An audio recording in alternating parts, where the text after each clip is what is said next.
Form Fitness Brooklyn.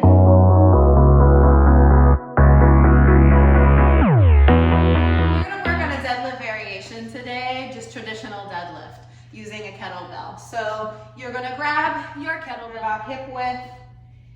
I'm actually standing over the bell. When I look down, I can't see it. It's in line with my center of gravity. That's how close I am to the bell.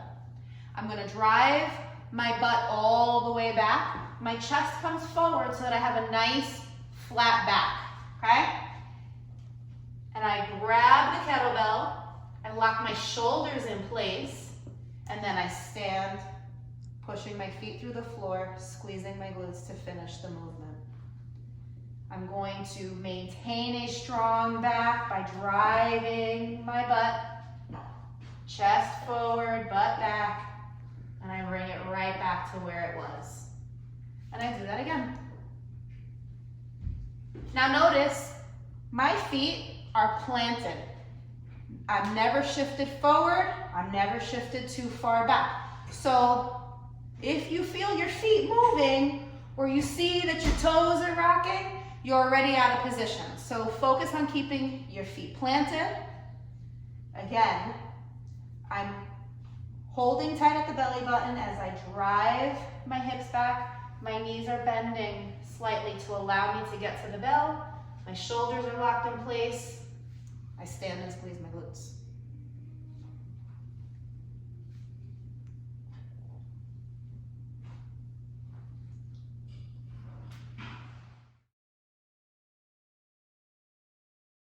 I want to show you how to do a suitcase deadlift. For that, you're going to need 2 kettlebells. You could use dumbbells, but today I'm going to show you how to use the kettlebells. You're going to have them on the outside of your body. So you're going to, just like in a traditional deadlift, you're going to walk up to them so that the center of your foot, the highest part of your arch, is in line with the center of the bells. From there, just like in a traditional deadlift, you're going to hinge your hips all the way back, your chest is going to come forward, and you're going to allow your knees to bend to reach for the handles, shoulders are locked in, and you stand and squeeze your glutes.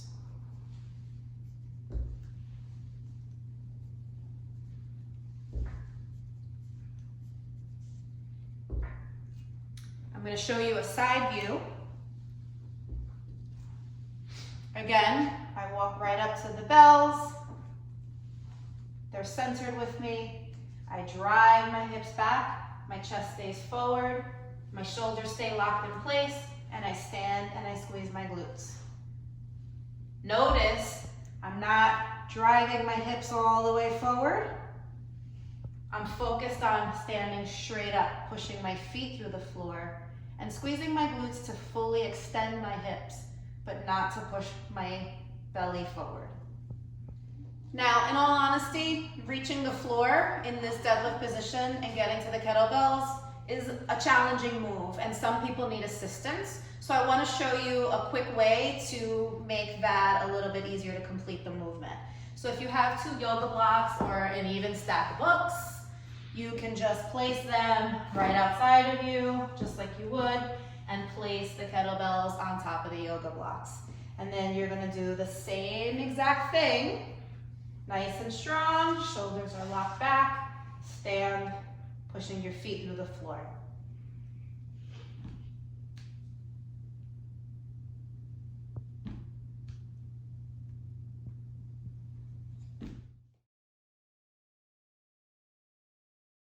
So you can also do a stiff leg deadlift with very similar form. The only difference is that we're not going to have that dynamic knee bend through the movement.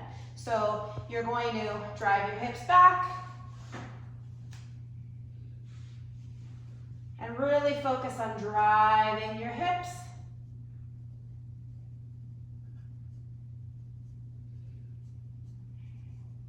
And minimizing your knee bend. Otherwise, nothing else changes.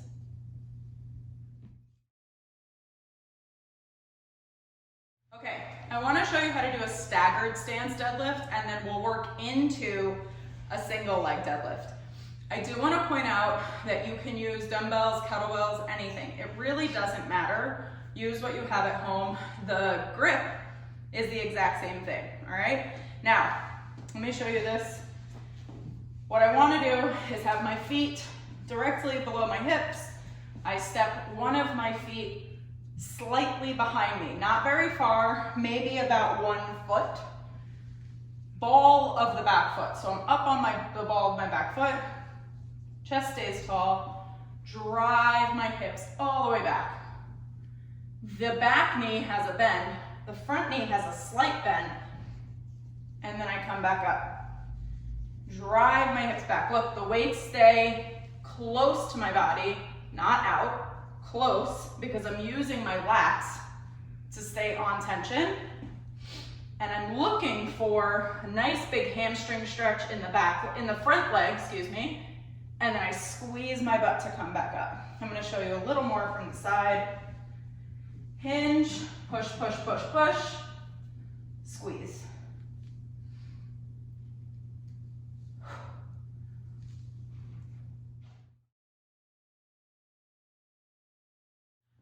Just like in a staggered stance deadlift, with a single leg deadlift, I'm gonna push my hips back, just like a regular deadlift, but I'm now gonna get rid of one of my legs. So, one leg up, hinge back, come back up, push. My biggest focus is that my weight stays in my hips and in my butt. If I allow my weight to go forward, if I allow my body to go forward, I will not be able to keep my balance. So I really want to find the floor. I want to keep my chest strong. My whole body's working together. And I'm going to hinge and come back up. Now, I can hold weights. I can hold dumbbells, kettlebells. I could use a resistance band. You have all the options. But for this purpose, I'll just show you with dumbbells. Weights at your sides. Chest stays strong. Hinge back, look where the weights are. They're next to my leg. Come back up.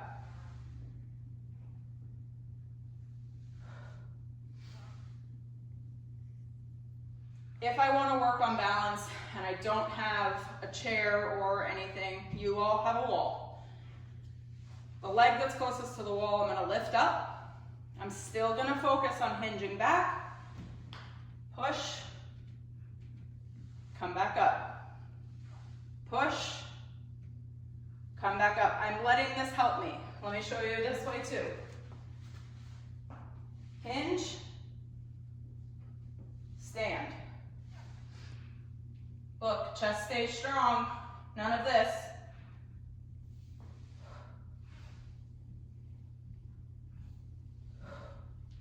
If you have a chair, you can hold a chair. If you have a staircase and a banister, hold that.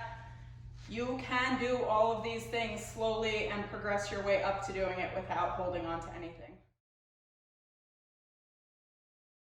Let's talk about a sumo stance deadlift. Nice and wide. Knees and toes turned out to the sides. Hinge my hips back. The weight should be directly between my feet. Shoulders on. Stand up. Drive my hips back, my knees out wide. Stand up.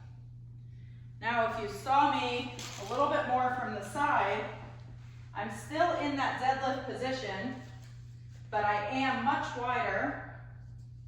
And what that does is it helps me get lower to the ground sooner. I would be traveling further when my feet are closer together. I'm going to be traveling less when my feet and my knees are out wide. Everything stays on tension.